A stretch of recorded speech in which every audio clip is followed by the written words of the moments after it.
Hello, everyone. So, today I'm going to share an essay that I wrote in the aftermath of what was going on with my depression. Things had gotten pretty dark. Started about 2-3 years ago. I've always wrestled with depression pretty much since the last few years of my teenage years, and it was sometimes it got extremely poor. My mental health got extremely poor due to a bad view of life, and then some just seemed like a chemical imbalance. And the most recent incident was beginning roughly about 2 years ago, and I was not well. I had tried to put myself in order to a degree that at least made sense. My life wasn't bad. I was doing pretty well with my family. My marriage was doing well. I was taking care of people around me that needed the help. So as the depression continued to increase, though my life became more stable and put together, I thought it might be good to consider antidepressants because there didn't seem to be a reason to feel the way that I felt. So I accepted the fact, went to a psychiatrist. That was very difficult. It's awkward. It's overwhelming when you've never met with a psychiatrist before and trying to figure out who's the right person. Is it a psychiatrist you're supposed to see? Could I just walk into a clinic? All of these potential roadblocks of my own ignorance were challenging to overcome. It was part of the reason that I had not tried antidepressants for a span of years. But I overcame them and decided to try, but unfortunately there was a fair amount of hurdles that we needed to get through. Not every antidepressant works on every person, and I had to try, I believe, 4.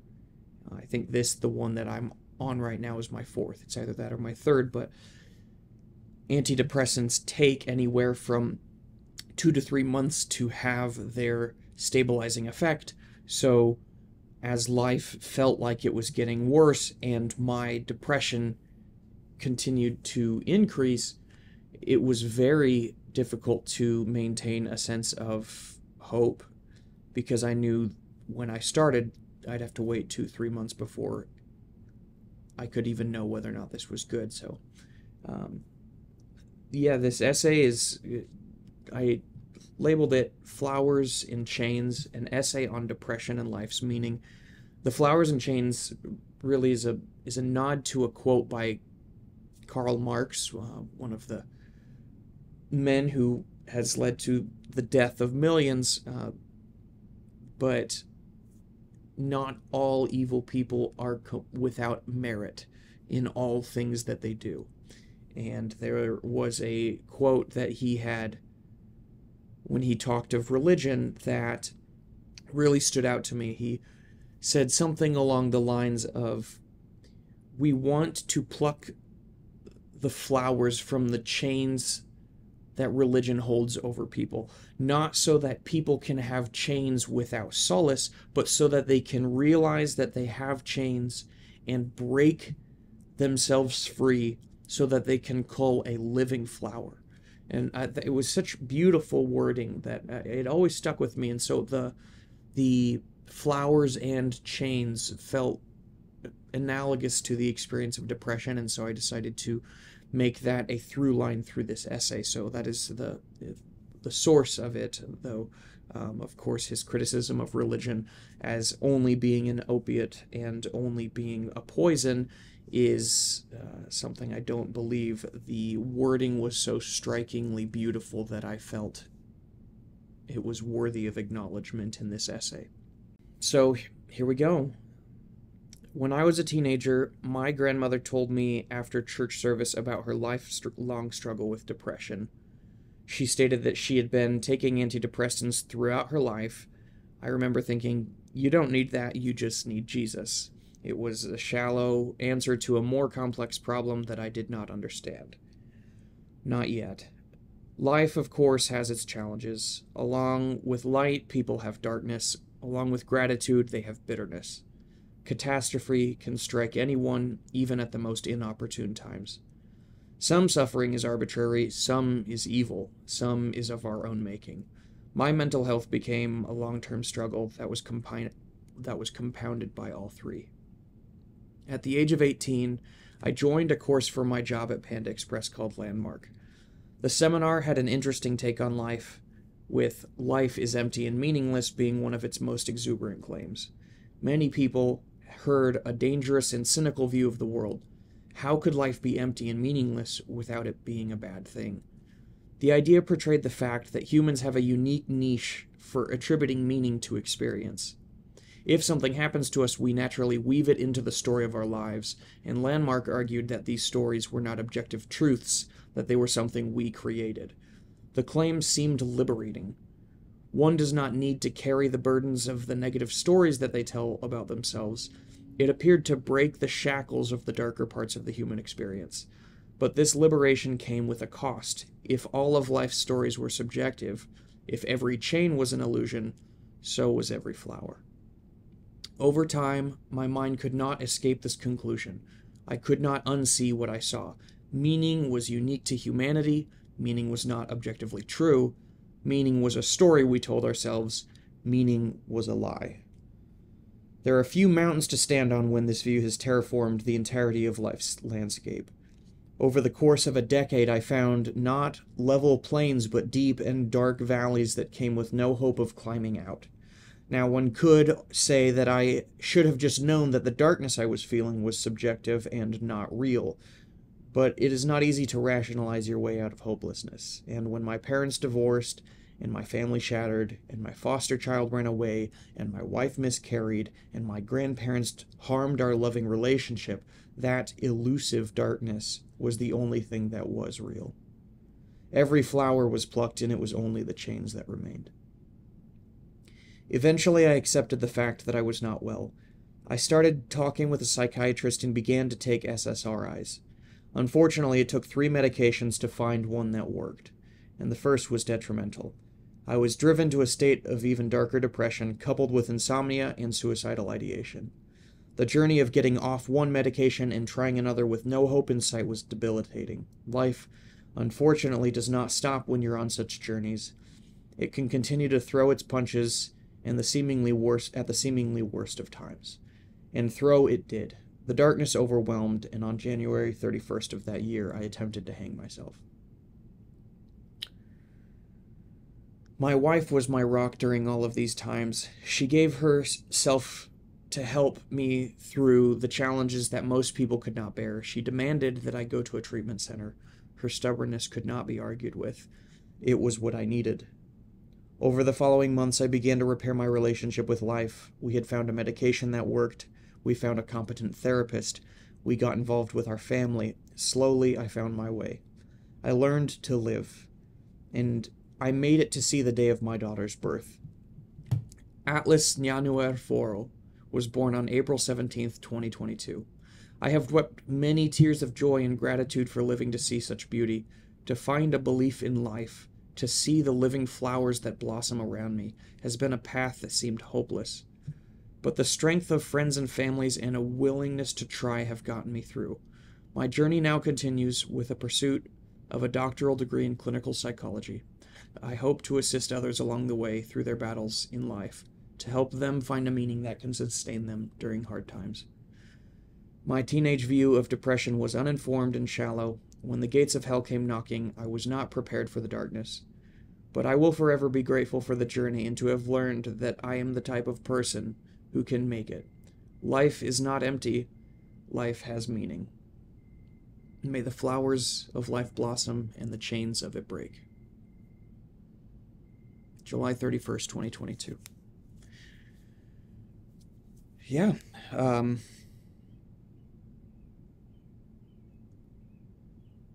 Depression is a difficult thing to go through. And when I mentioned what I had thought and said to my grandmother, I've never forgotten how shallow and ignorant I was of that depression. I thought, at the time I was religious, I thought, if you truly had Jesus in your life, there's no way you could be depressed. Perhaps if people find hope in life, and they find hope through religion or Jesus, then that can be a bulwark against the challenges of life and depression. But it is not a universal law. And it was a shallow view that I did not have the capacity to understand until I went through it. Depression's hard. It comes back with me in my life. It's came back pretty strongly over this last winter, and winter was when things got darkest before, and so, seasonal depression might be something that I deal with. I don't know for sure. It was something posited by my therapist, but it's something that's it seems like a plausibility. When it came to the landmark aspect of it, I was really gripped by that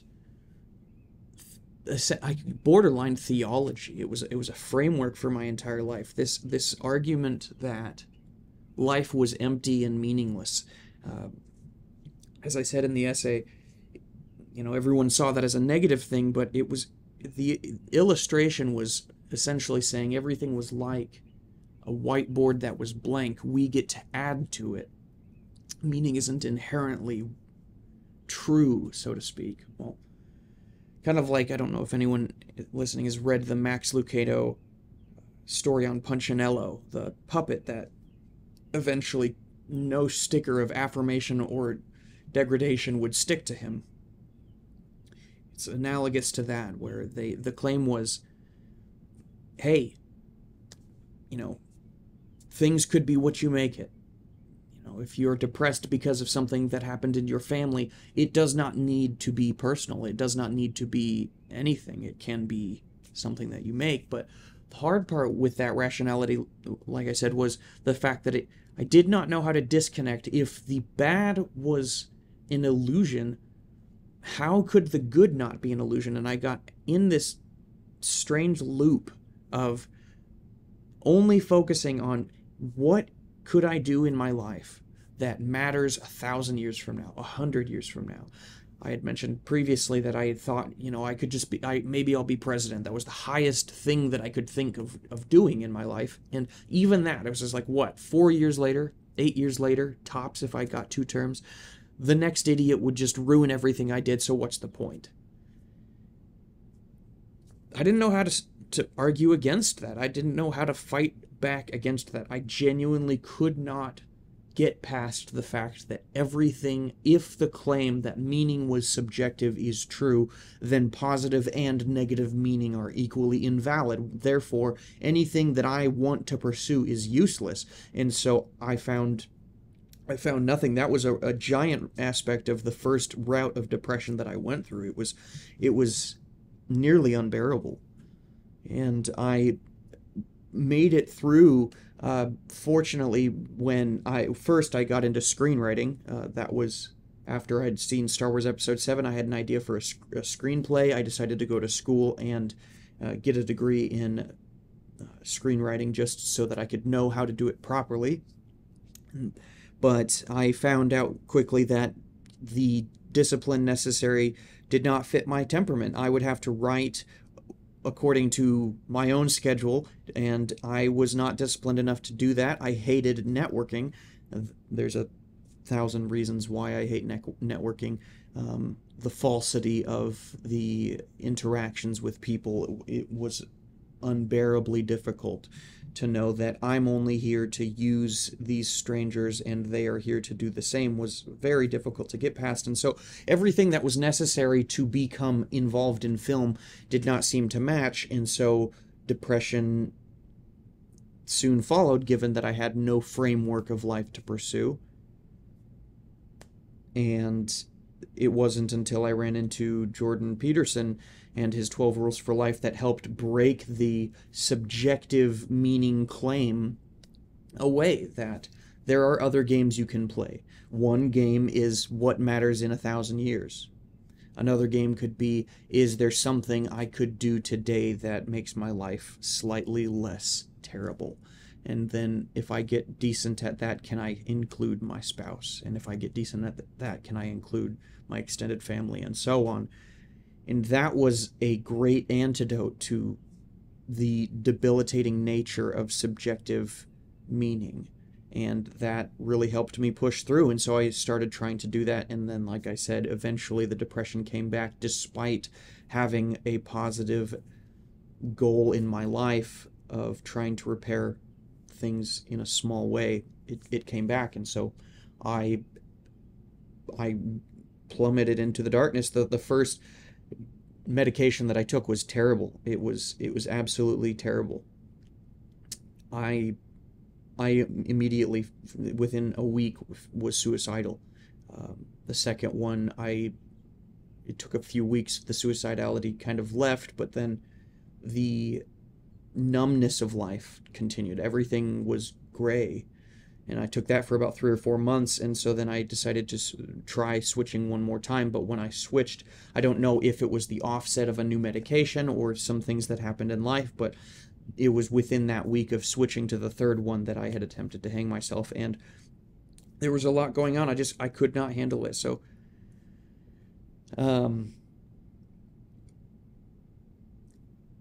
at the very least, the shallow condescension of saying get over it is something that I have learned is completely wrong. Depression sucks. Life is hard. Life is hard in and of itself.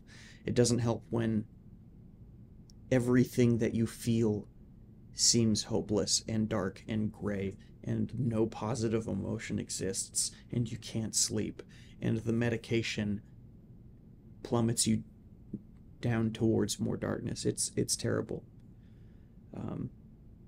I am grateful to live in a society where we have, I'm 40, 50 years into the experiment of trying SSRIs, so I'm not just a guinea pig, even though obviously I partly am. I'm grateful that I live in a society where it's we're not in the Sopranos era where, the head of the mafia can't risk being exposed to the fact that he has a therapist. In general, mental health is acceptable and promoted, and people know that, hey, it's good to sort through your problems, and if you need someone to help facilitate that thought process, great. So I'm very fortunate. Seeing my daughter born, though, man, being a dad, like, I wanted a kid throughout periods of my life. I knew theoretically that I would have a child, but man, holding one that's yours, there's nothing that can replace that. Nothing can compete with it. And